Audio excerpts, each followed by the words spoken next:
Have you ever experienced a moment where the boundaries of reality seem to blur, leaving you questioning what is real and what is imagined? What if this moment happened in the dead of night? In the cold, impersonal confines of a hotel room? Prepare yourself, for what follows is a tale that might make you think twice before booking your next stay.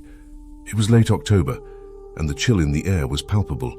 I had been traveling for hours, my body aching from the long drive and my mind weary from the relentless stress of work. The digital clock on my car's dashboard read 10:30 p.m. as I finally pulled into the parking lot of the only hotel I could find with a vacancy on such short notice. The inn at Hollow Creek stood tall and imposing against the night sky, its windows dark and foreboding.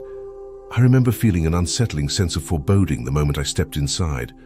The lobby was eerily quiet, the only sound being the soft hum of the ceiling fan overhead. A young woman with a tired smile sat behind the reception desk. Her name tag read Emily. "Welcome to the inn at Hollow Creek. Do you have a reservation?" she asked, her voice barely a whisper.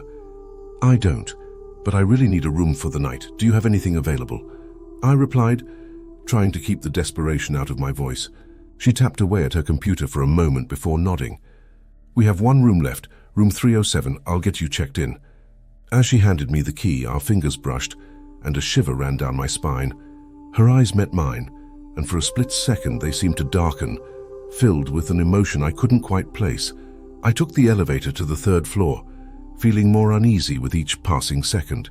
The hallway was long and dimly lit, the carpet beneath my feet worn and faded. Room 307 was at the very end of the corridor. As I inserted the key and turned the handle, the door creaked open with a groan that echoed through the empty hall. The room was simple, almost too simple. A bed, a desk, a chair, and a TV mounted on the wall. Yet something about it felt wrong. The air was heavy, thick with an unidentifiable scent. I dropped my bags and collapsed onto the bed, exhaustion overtaking me. I remember thinking I'd unpack in the morning, that I just needed to rest my eyes for a moment. As I lay there on the verge of sleep, I heard it. A faint, almost imperceptible whisper. At first I thought it was my imagination, the product of an overworked mind. But the whispers grew louder, more insistent. They seemed to be coming from the walls, wrapping around me in a cocoon of dread. I bolted upright, my heart pounding in my chest. "Is someone there?" I called out, my voice trembling. The whispers ceased, and the room fell silent once more. I grabbed my phone, checking the time. It was 2:13 a.m. The unease I felt was now a tangible thing, gnawing at my nerves. Determined to get to the bottom of the strange occurrences, I forced myself to investigate. I checked the bathroom, the closet, even under the bed. There was no one there. Feeling foolish, I decided to turn on the TV, hoping the noise would drown out the eerie silence. As the screen flickered to life, static filled the room. No matter what button I pressed, the channels wouldn't change. Just static. Frustrated, I turned the TV off and sat back on the bed. That's when I saw it. In the reflection of the dark TV screen, there was a figure standing behind me, a tall, shadowy figure with hollow eyes. I spun around, but the room was empty.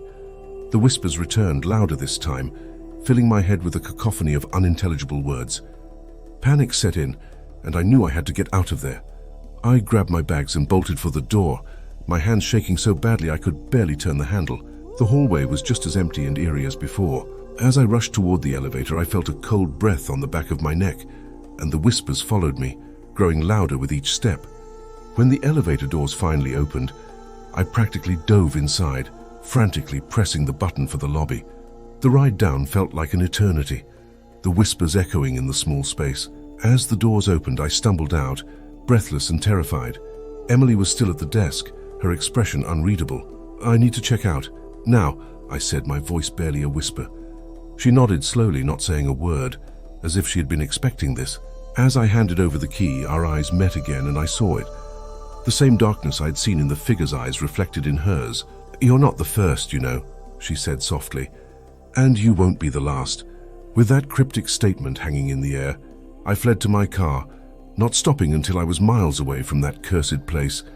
The inn at Hollow Creek remains a nightmare I can't shake, a reminder that some places are best left undisturbed, their secrets buried in the darkness. Even now, as I write this, I can still hear the whispers, soft and insistent, echoing in the back of my mind.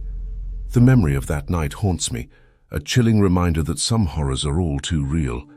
Have you ever experienced a moment where the boundaries of reality seem to blur? Sometimes those moments happen in the dead of night, in the cold, impersonal confines of a hotel room, and sometimes they leave you questioning your sanity, wondering if you'll ever truly escape the shadows that follow.